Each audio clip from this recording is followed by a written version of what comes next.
বন্ধুরা, আমার channel fun food ফ্যাশনে আবার আপনাদেরকে স্বাগত জানাই।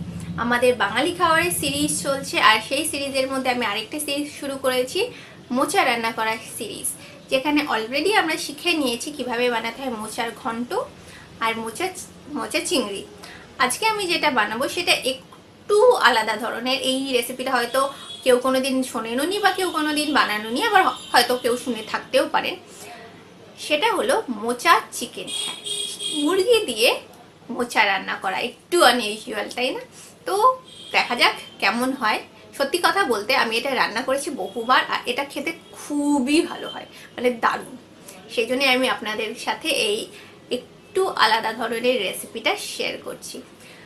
তো আমি আর বেশি কথা না বাড়িয়ে রেসিপি শুরু করব, কিন্তু তার আগে আপনাদের যা কাজ করণীয় সেটা করে নিন। যদি আমার চ্যানেলে নতুন হন তাহলে সাবস্ক্রাইব বাটনটাকে প্রেস করে সাবস্ক্রাইব করে ফেলুন চ্যানেলটাতে, আর বেল আইকন প্রেস করে ফেলুন, যাতে আমি যখনই নতুন কোনো ভিডিও আপলোড করব সেই ভিডিওটা সম্পর্কে নোটিফিকেশন আপনি পেয়ে যাবেন।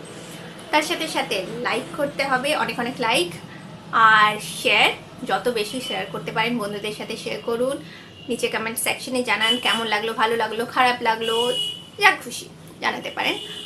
আর এখন আর কথা না বাড়িয়ে এই নতুন ধরনের মোচার রেসিপি, সেটা হলো মোচা চিকেন, সেটা বানানো শিখে নিই। চলুন।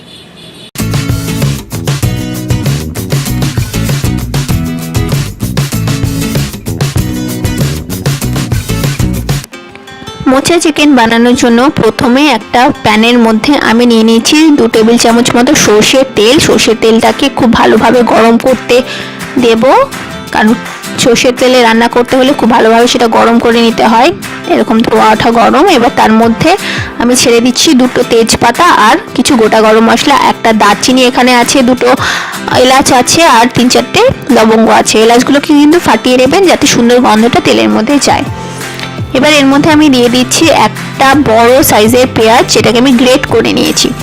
আপনারা চাইলে পেঁয়াজ কুচিও দিতে পারেন, তা সেক্ষেত্রে একদম ফাইনলি চপ করে নেবেন, আর চাইলে পেঁয়াজ বাটা দিতেও পারেন, কিন্তু আমি বলবো গ্রেট করে দেবেন, তাহলে বেশি ভালো টেস্ট হবে। এবার আমি মিডিয়াম আঁচে এটাকে 5 থেকে 6 মিনিট ভেজে নেব।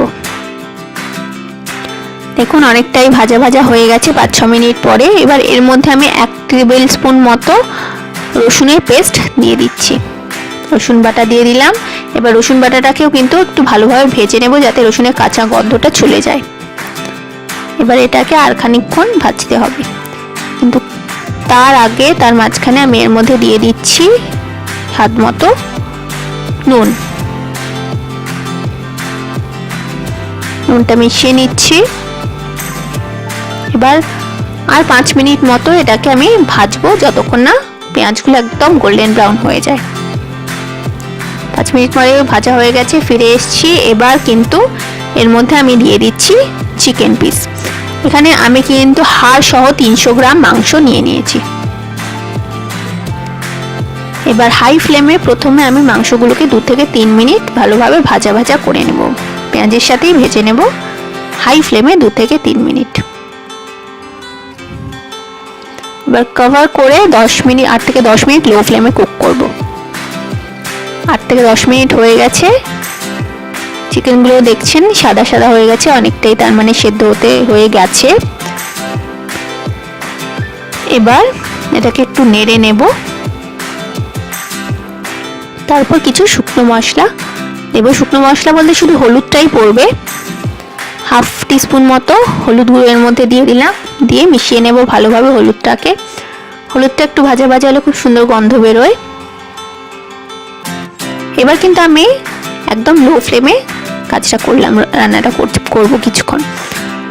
এবার এর মধ্যে আমি দিয়ে দেবো একটা পেস্ট, এটা হচ্ছে শুকনো লঙ্কা আর জিরের পেস্ট। এখানে আমি 4 থেকে 5টা শুকনো লঙ্কা আর 2 টিস্পুন মতো জিরে বেটে নিয়েছি। আর বাটার জন্য আমি কি করেছি, প্রথমে গরম জলের মধ্যে, ফুটন্ত গরম জলের মধ্যে আমি 4 থেকে 5টা শুকনো লঙ্কা ভিজিয়ে রেখেছিলাম, আর তার সাথে একই সাথে 2 টিস্পুন মতো জিরে আমি ভিজিয়ে রেখেছিলাম 15 মিনিট মতো। তারপর সেটাকে মিক্সিতে ভালোভাবে পেস্ট করে নিয়েছি, তাতে খুব সুন্দর স্মুথ পেস্ট কিন্তু তৈরি হয়, একদম শিলে বাটার মতো। এবার এই মশলাটাকে আমি 2 থেকে 3 মিনিট মতো কুক করে নেব। 2 থেকে 3 মিনিট মতো কষানো হয়ে গেছে। মশলাটা কাঁচা গন্ধ মশলার চলে গেছে। নেড়ে চেড়ে নিচ্ছি আরেকবার একটু। এবার আমি এর মধ্যে দিয়ে দেব 1/2 কাপ জল।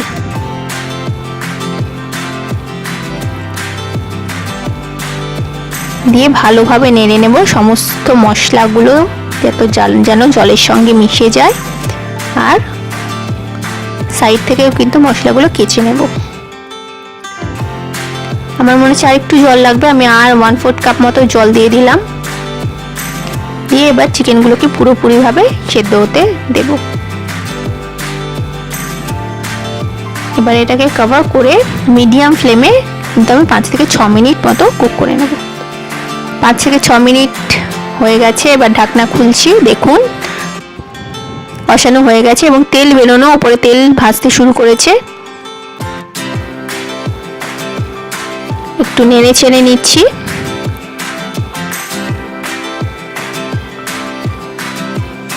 এই চিকেনটা কিন্তু এইভাবে আপনারা যদি খান তাহলে খুবই টেস্টি হবে, কিন্তু আজকে আমরা বানাচ্ছি মোচা চিকেন, তাই এভাবে তো খেলে চলবে না। এখানেই আমাদের অ্যাড করতে হবে মোচা। এখানে আমি একটা ছোট মিষ্টি কলার মোচা নিয়েছি, যেটাকে আমি ভালোভাবে পরিষ্কার করে কেটে নিয়েছি। আর তারপর সেটাকে আমি একটা সিটি দিয়ে প্রেসার কুকারে সেদ্ধ করে নিয়েছি। অন্যান্য মোচা তৈরির ক্ষেত্রে আমরা মোচাটাকে একটু চটকে নিই, কিন্তু মোচা চিকেন বানানোর সময় কিন্তু মোচাটাকে চটকানোর একেবারেই দরকার নেই, তাহলে এটা একদম গলে যাবে। এবার এর মধ্যে আমি একটু নুন দিয়ে দিচ্ছি, আগেও দিয়েছি। এখানে আমার মনে হচ্ছে মোচা দেওয়ার পর আর একটু নুন লাগবে, তাই স্বাদ মতো নুন দিয়ে দিচ্ছি। আপনারা কিন্তু দেখে তারপরে নুনটা অ্যাড করবেন। এবার মোচাটাকে ভালোভাবে মিশিয়ে নিচ্ছি। মোচা কিভাবে কাটতে হয়, পরিষ্কার করতে হয় সেই নিয়ে আমার আগে একটা ভিডিও রয়েছে, আমি ডেসক্রিপশনে দিয়ে দেবো, আপনারা দেখে নেবেন যদি আপনারা জানতে চান কিভাবে মোচা কাটতে হয়। খুবই সোজা প্রসেস।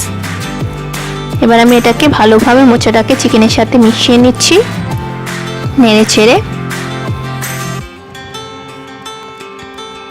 এবার এর মধ্যে আমি দিয়ে দেব 1/2 টিস্পুন মতো চিনি। মোচা থেকে দেখতেই পাচ্ছেন একটু একটু জল বেরোনো কিন্তু শুরু করে দিয়েছে। এবার চিনিটাকে মিশিয়ে নিচ্ছি ভালোভাবে। এই জলেই ফার্দার মোচাটা আর চিকেনটা আবার সেদ্ধ হবে। আর অল্প একটু জল লাগবে, 1/4 কাপ মতো। যদি আপনাদের মনে হয় যে মোচা থেকে খুব বেশি জল বেরোয় তাহলেই দেবেন, আর আপনাদের মোচা থেকে যদি খুব বেশি জল বেরোয় তাহলে কিন্তু দেওয়ার দরকার নেই। এবার এটাকে আমি কভার করে হাই ফ্লেমে কুক করব 5 মিনিট মতো। মাঝে খুলে একটু 1/4 টিস্পুন মতো গরম মশলা দিয়ে মিশিয়ে নেব। এভাবে দেখুন অলরেডি মোচাগুলো কিন্তু আগের মতো নেই, অনেকটাই গলে গেছে, তাই না? এবার নেড়ে ছেড়ে হাই ফ্লেমে নেড়ে ছেড়ে মিনিট 2-3 নাড়লেই কিন্তু জলটাও শুকিয়ে যাবে, মোচাটাও তৈরি হয়ে যাবে। হয়ে গেছে আমাদের মোচা চিকেন রেডি। এবার আমি এটাকে একটা বোলের মধ্যে তুলে নিচ্ছি। আর এই হলো আমাদের মোচা চিকেন। দেখতে সুন্দর হয়েছে না? এবার বানিয়ে ফেলুন আর গরম গরম সাদা ভাতের সাথে পরিবেশন করুন। সত্যি আপনার ফ্যামিলির লোকজন কিন্তু অবাক হয়ে যাবেন এই নতুন রেসিপিটা দেখে। আর ভিডিওটা যদি ভালো লাগে লাইক করবেন, শেয়ার করবেন আর কমেন্ট করে আমায় জানাবেন। Thank you.